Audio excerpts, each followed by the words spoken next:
Κάπως έτσι ξεκίνησαν όλα. Άρχισα να αναρωτιέμαι πώς τα καταφέρνουν με την καθημερινότητα οι άνθρωποι που έχουν κάποιο πρόβλημα στο περπάτημα.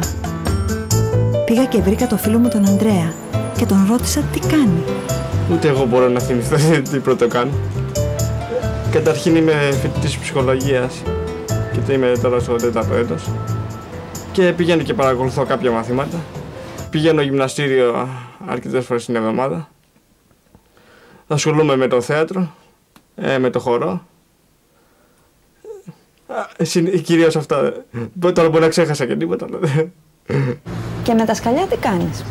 Μπορώ να τα ανέβω εύκολα. Το πρόβλημα είναι αν δεν υπάρχει σωστή προσβασιμότητα, όπως δεν υπάρχει στο σταθμό του Συγκρού-Fix. Όταν χρειάζεται να τα κατέβαινα πολύ πιο αργά από ό,τι τα ανεβαίνω. Γιατί δεν υπάρχει ασοσέρ από την πλευρά που χρειάζομαι εγώ να πηγαίνω προς το πάτιο ή να επιστρέφω από αυτό. Η αναπηρία μου προήλθε από εγκεφαλική παράλυση λόγω πρόωρης γέννησης. Απλά κάποιες φορές, δεν θέλω να το κρύψω, κάποιες φορές νιώθω ότι με αντιμετωπίζουν σαν κακόμοιρο. Αλλά προσπαθώ με τη στάση μου να δείξω ότι δεν είμαι αυτό που νομίζουν και ότι είμαι ένας φυσιολογικός άνθρωπος σαν όλους τους άλλους.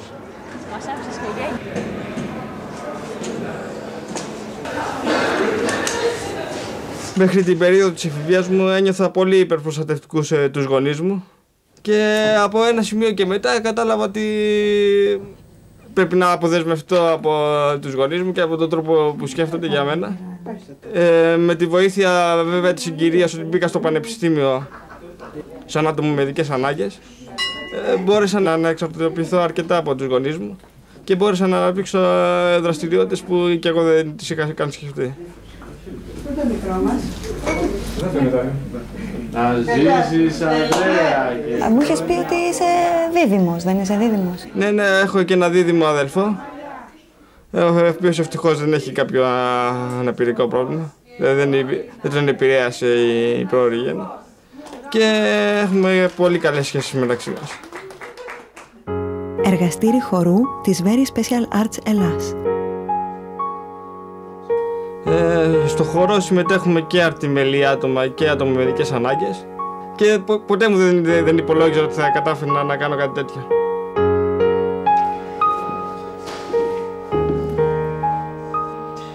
Ασχολούμαι με το χορό 5 χρόνια και για μένα ένας πολύ όμορφος τρόπος να ταξιδεύω τα συναισθήματά μου και τις σκέψεις μου κινητικά.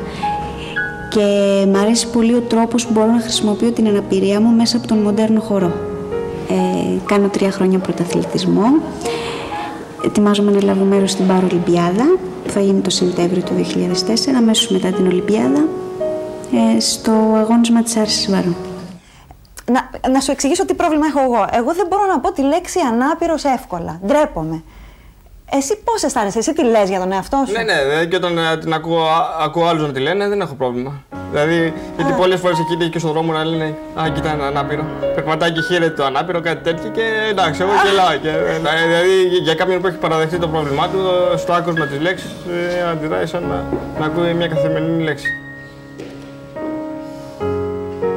Ο Ανδρέας μου πρότεινε να παρακολουθήσω μια πρόβα στο θέατρο από το Θίασο Ακροβασία. Παίζουνε Δάφνης και Πικροδάφνες τον Κεχαΐδη Χαβιαρά. Πάμε, παιδιά.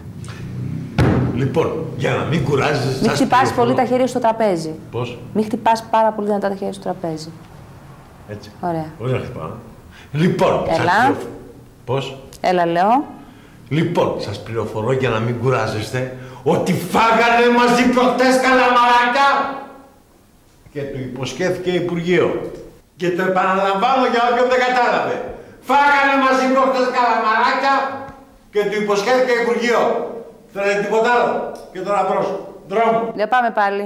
Και για όποιον δεν το κατάλαβε. Φάγανε μαζί καλαμαράκια και του υποσχέθηκε Υπουργείο. Και τώρα δρόμο. Αλέκο, λέγε μου να τελειώνουμε εμείς. Πότε έγινε αυτό? Όλη αυτή τη λίστα. Γεια σας, πότε έγινε αυτό? Προχθές. Την Τετάρτη δηλαδή? Δετάρτη.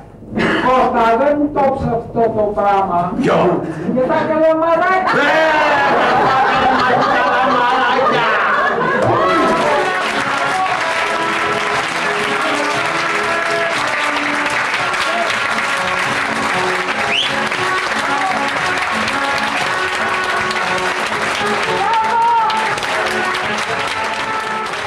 Η παράσταση με εντυπωσίασε και θέλησα να γνωρίσω τον Γιάννη.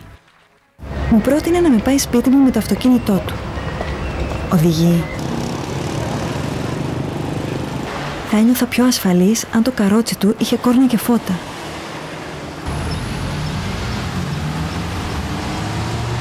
Δηλαδή, Γιάννη, αυτός είναι ένας καραβαίος φτιαγμένος, Πολύ φτιαγμένος, πάρα πολύ φτιαγμένος. Όσο δεν έχουν φτιαχτεί λίγες καραβίες. Εκτός αν εννοείς τα χειριστήρια. Εννοώ τα χειριστήρια. Τα χειριστήρια. Δηλαδή, όλα γίνονται με το χέρι τώρα. Όλα γίνονται με το χέρι, ναι. Τώρα πάνω στο τιμόνι, είναι ένα άλλο τιμόνι μέσα, Ναι. που το πιέζει λίγο, είναι το γκάζ. Έχει τοποθετηθεί άλλη φορά σε σκαραβαίο τέτοιο σύστημα? Σε σκαραβαίο όχι. Είσαι ο μοναδικός σκαραβαίος? Δεν πιστεύω άλλοι με προβλήματα άνθρωποι να διαλέγουν ένα σκαραβαίο. Αυτό τι είναι εδώ, Ποιο? που έχεις εδώ και κρέμεται? Γούρι. Από πού είναι? Το Σιάμ.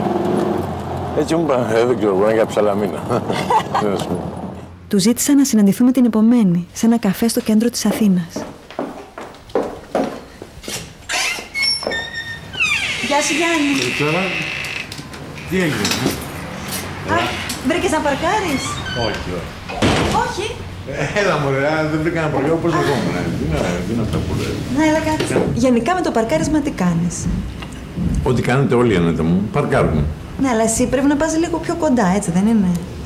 Λίγο πιο κοντά, εντάξει, αυτό είναι σχετικό. Και άμα δεν βρεις? Αν δεν βρεις, ξαναψάχνεις. Ξαναψάχνεις ώσπου βρίσκεις.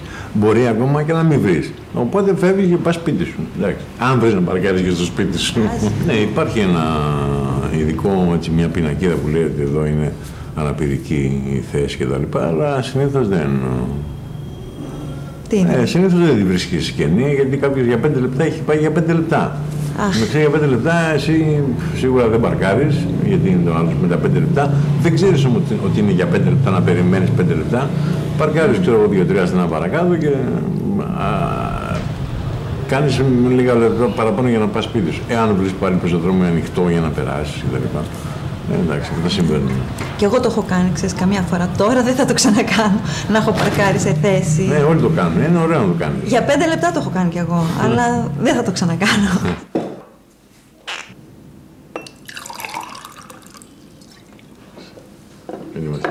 Κώστα, να σε ρωτήσω, τουαλέτα. Δυστυχώς επάνω και έχεις καλοπάτια. Οπότε, εντάξει, κρατήμαστε λιγάκι. Άντε, στην υγεία σου. Στη γεια σου. Γιάννη, μου είπες ότι μένεις μόνος σου. Έτσι δεν είναι? Ναι, μένω μόνος. Και πώς ζεις? Δουλεύεις? Δουλεύεις? Όχι, δεν δουλεύω. Είμαι συνταξιούχος του ΙΚΑ. Τώρα θα μου πεις πώς ζω με τη σύνταξη του ΙΚΑ. Αυτά είναι τα σύγχρονα θαύματα. Και όμως ζω. Εντάξει. Ναι. Ελαττώνω. Τα θέλω μου πάλι και είμαι μια χαρά. Κάθε μήνα πρέπει να πάω στο γιατρό να γράψω μια συνταγή. Ο γιατρός με ξέρει, μου γράφει μια συνταγή χωρίς να με εξετάσει, δεν χρειάζεται. Μου τη γράφει ο γιατρός, πάω στον ελεκτή, μου υπογράφει και ο ελεκτής. Μην φανταστείς ότι εξετάζουν τίποτα, απλώς οι άνθρωποι με ξέρουν τόσα χρόνια και απλώς υπογράφουν. Και εγώ απλώς τρέχω κάθε μήνα. Γράφω στο ΙΚΑ, μετά παίρνω τη συνταγή, πάω στα Βρεκλής για να πάρω το προϊόν που χρειάζομαι, έρχομαι στο εργάλεο, πάω στο ΙΚΑ που είναι τα... πώς θα λένε αυτά τα... που πληρώνουν και κάνουν. Πληρώνουμε από εκεί τη συνταγή. Τελείωσα μου φαίνεται. Δεν είναι τίποτα, 2-3 μέρες είναι αυτά. 2-3 μέρες. Εγώ δεν βλέπω πολλούς ανάπηρους στην Αθήνα. Δεν βλέπω. Βλέπω τα σήματα. Δεν χαίρεσαι που δεν υπάρχουν πολλοί ανάπηροι. Δεν υπάρχουν. Όλοι υπάρχουν, εσύ δεν κυκλοφορείς μάλλον. Λες, αυτό είναι. Εγώ γνώρισα εσένα και...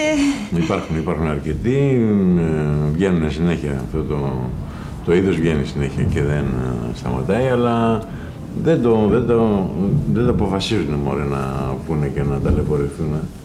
Καταλαβαίνεις. Στέλνουν άλλους για δικές τους δουλειές, για λογαριασμούς, για ψώνια, για Εντάξει, κάνουν την ομορφιά να μπει στο σούπερ μάρκετ και να γίνεις ευτυχισμένος γυρίζοντας από το σούπερ μάρκετ και τα λοιπά, αλλά Ναι. δεν βγαίνουν, γιατί υπάρχουν εμπόδια. Και στην καλύτερη περίπτωση που έχουν σκεφτεί τα μεγάλα σούπερ μάρκετ και τα πολυκαταστήματα να έχουν πάρκινγκ, να έχουν ράμπες κτλ. Είναι κατηλημμένα από άλλα αυτοκίνητα ή οι προσβάσεις, οι ράμπες, τα προσπελάσιμα σημεία είναι κατηλημμένα με καροτσάκια, με εμπορεύματα, κούτες, παρκαρισμένοι άδειοι για 2 λεπτά, για 3 λεπτά. Και τελικά οι άνθρωποι δεν πολύ γουστάρουν για να ζορίζονται και έχουν που έχουν τα προβλήματά τους, να μην έχουν και άλλα. Αυτά είναι. Τα άζαξ, ξέρετε που είναι τα άζαξ εδώ. Αριστερά, στο δεξιό μαχαίρι. Οκ. Ο άνθρωπος δεν είναι για να κάθεται συνέχεια, ούτε για να είναι και όρθιος συνέχεια.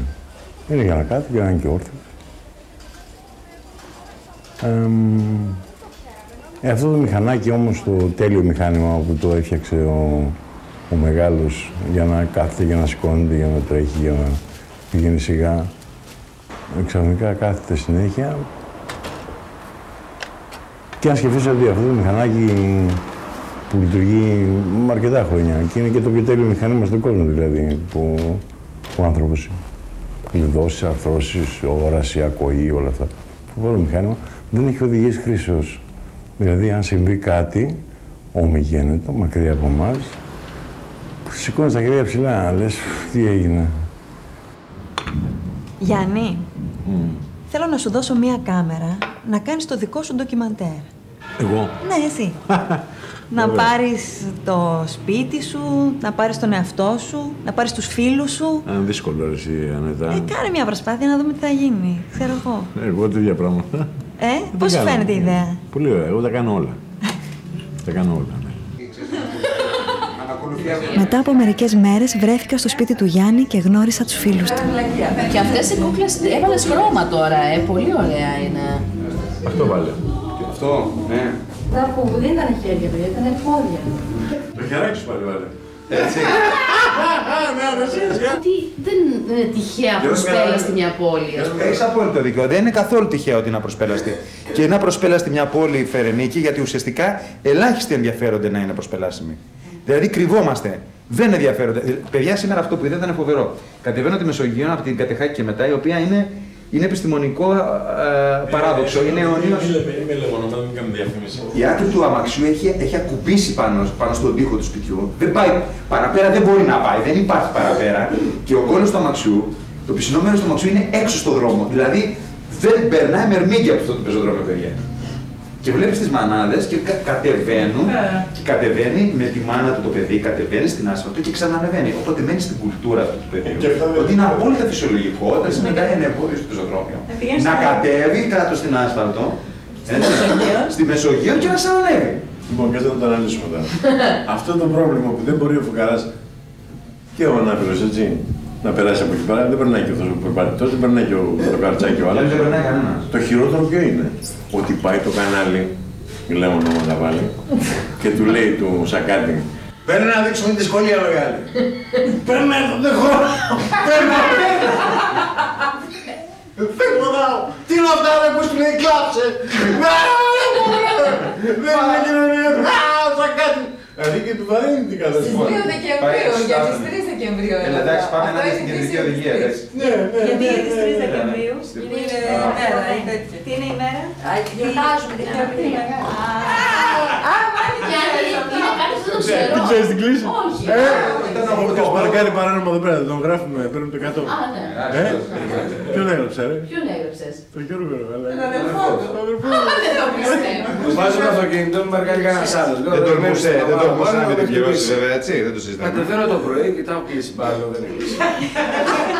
Πήρε το 100 και μετά κάθισε στο μαγαζί να βγει να έρθει να το γράψει. Με πήρε ο κύριος, λέει, τον έγραψε στο μαλάκα το βράδυ. Λέω ναι, τον έγραψε. Περίμενα και τον είδα, λέω, το 100 γιατί καμιά φορά δεν έρχεται. Ναι, και ήρθε λέω και την έχωσε. Μου λέει μαλάκα, εγώ ήμουνα.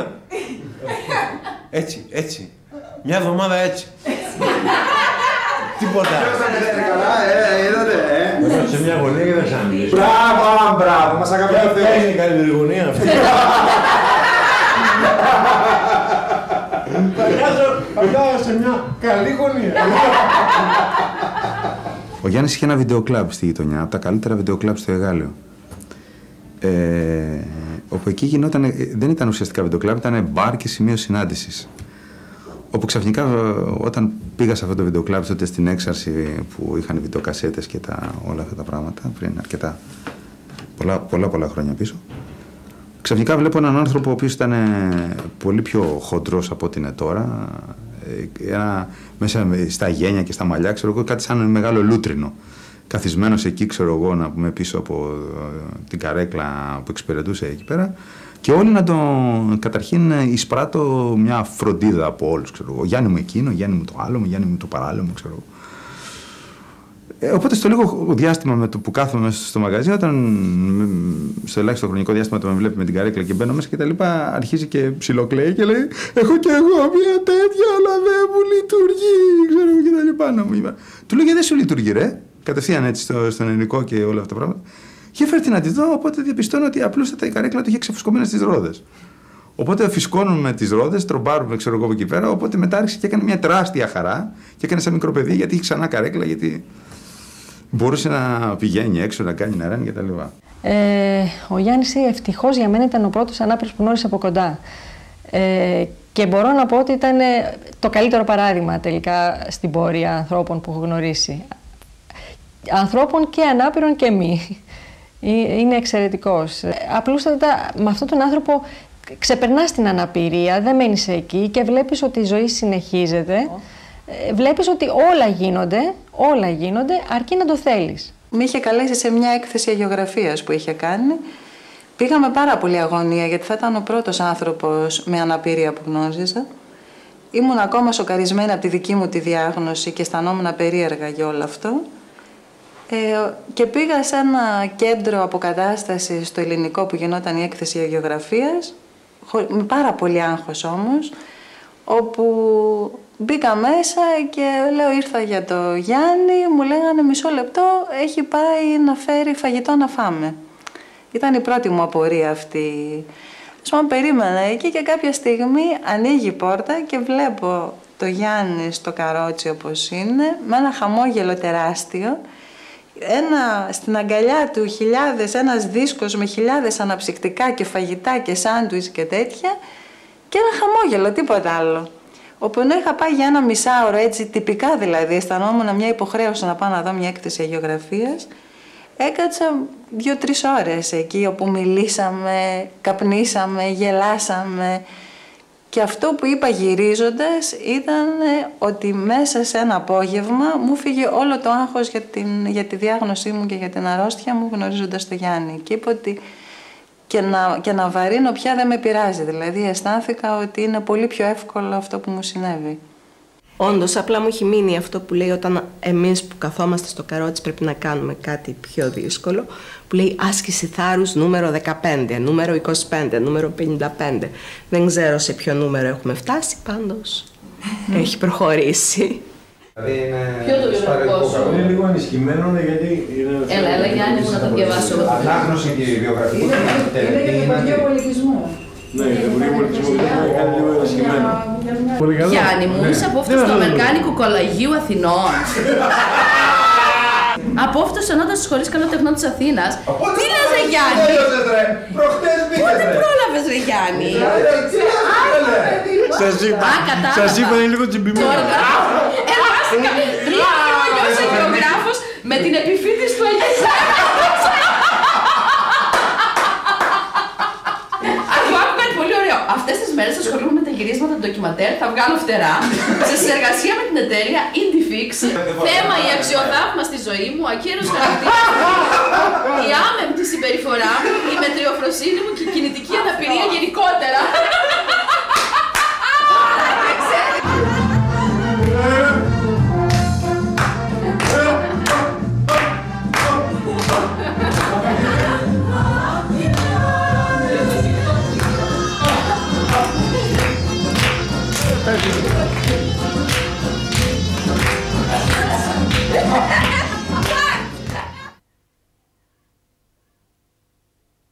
Εδώ είμαστε.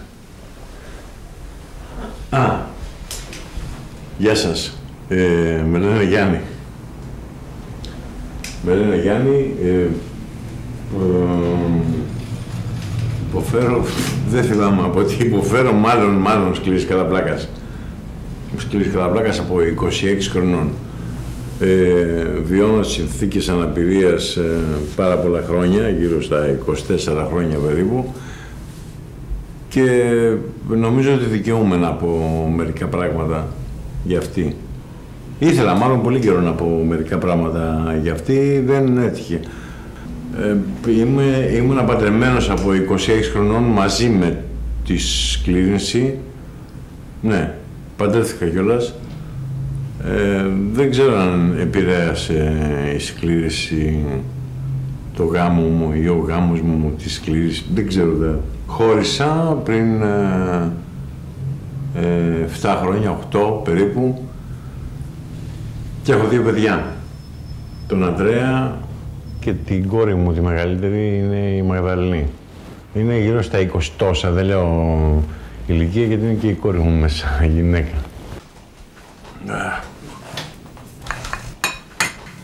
Αυτή είναι η κουζίνα μου. Και ψήνει και τηγανίζει και μαγειρεύει.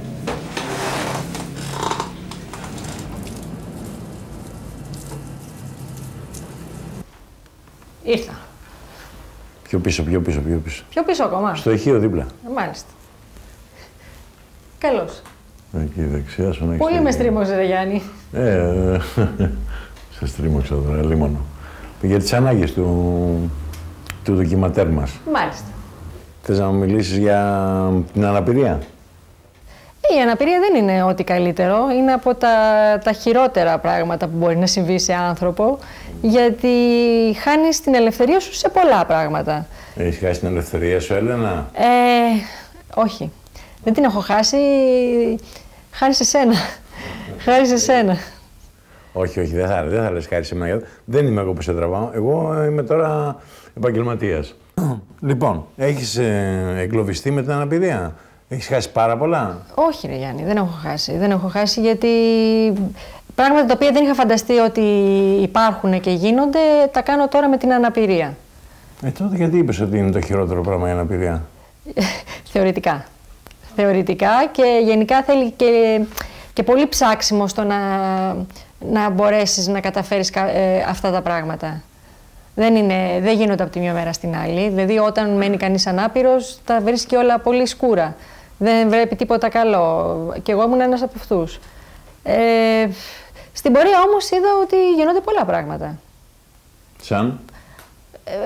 Κοίταξε, δεν μπορούσα να πάω στη Σαντορίνη. Τελικά τα κατάφερα και πήγα και πέρασε και πολύ ωραία. Νόμιζα ότι δεν θα ξανακάνω σκι. Τελικά βρέθηκε ότι υπάρχει προσαρμοσμένο σκι και έκανα. Πολλά. Και φλέρταρα. Δεν φανταζόμουν από τότε ότι θα είχα τη δύναμη αυτή. Τι έκανες? Φλέρταρα. Εσύ τώρα ξέρεις να αντιμετωπίσεις την αναπηρία? Ξέρω να την αντιμετωπίσω και πιστεύω... Τι είναι αναπηρία και την αντιμετωπίζεις? Αντίπαλος, εχθρός, τι είναι αναπηρία? Όχι. Φίλος είναι. Φίλος. Σιγά δεν μας τα κάνεις τώρα, την αναπηρία είναι.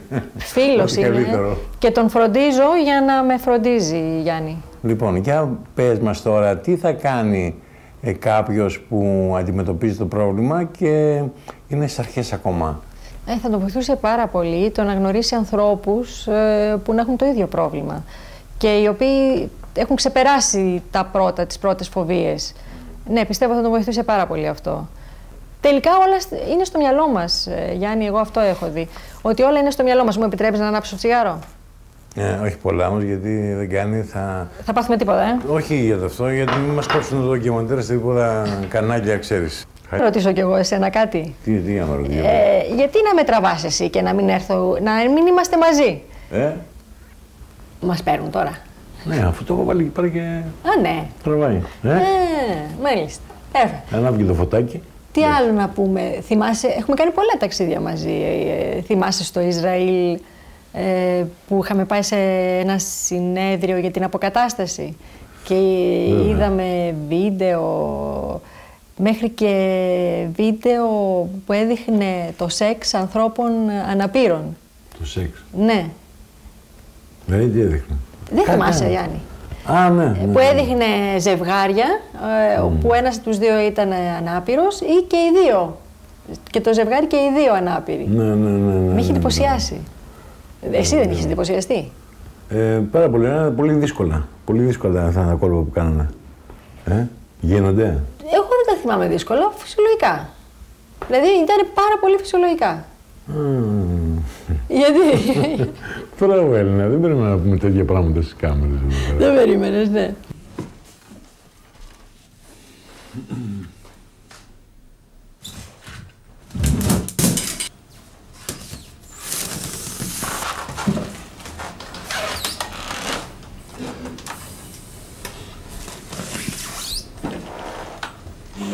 Πιο τέλειο πλυντήριο του κόσμου. Τα κάνει όλα ένα στράθο. Δεν είναι θαύμα.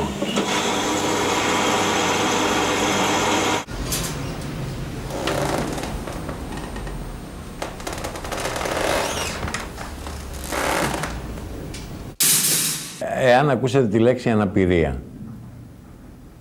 σοβαρευτήκατε. Παπα. Τι σας λέει? Μακριά από εμάς. Ωραία, καλό αυτό.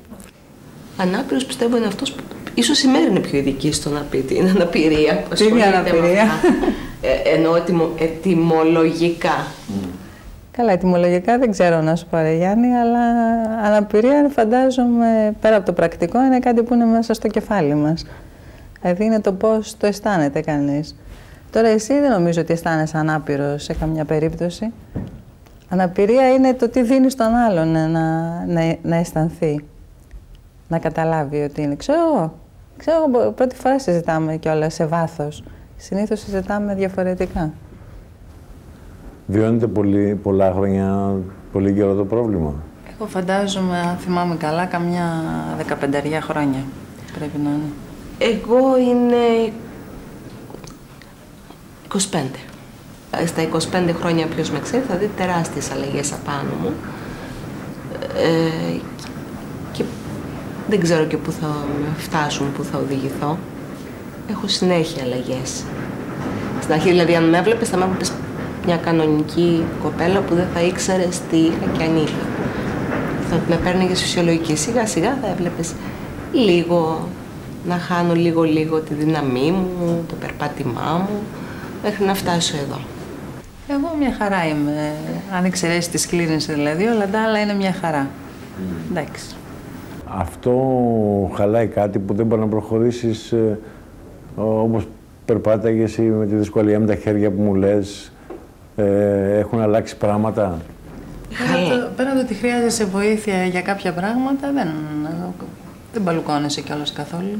Κοίταξε, όχι, παλουκώνομαι λίγο. Κοίταξε, ναι.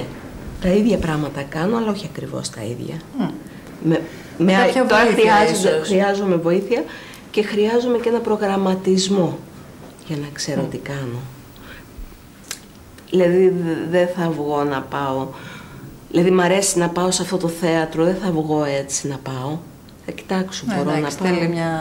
Δηλαδή λίγο μια έρευνα, ένα μάρκετινγκ, ας πούμε. Εσύ τι είσαι, δευτεροετής? Δευτεροετής στο Πάντιο. Και φιτούκλα που λένε οι κόρες μου.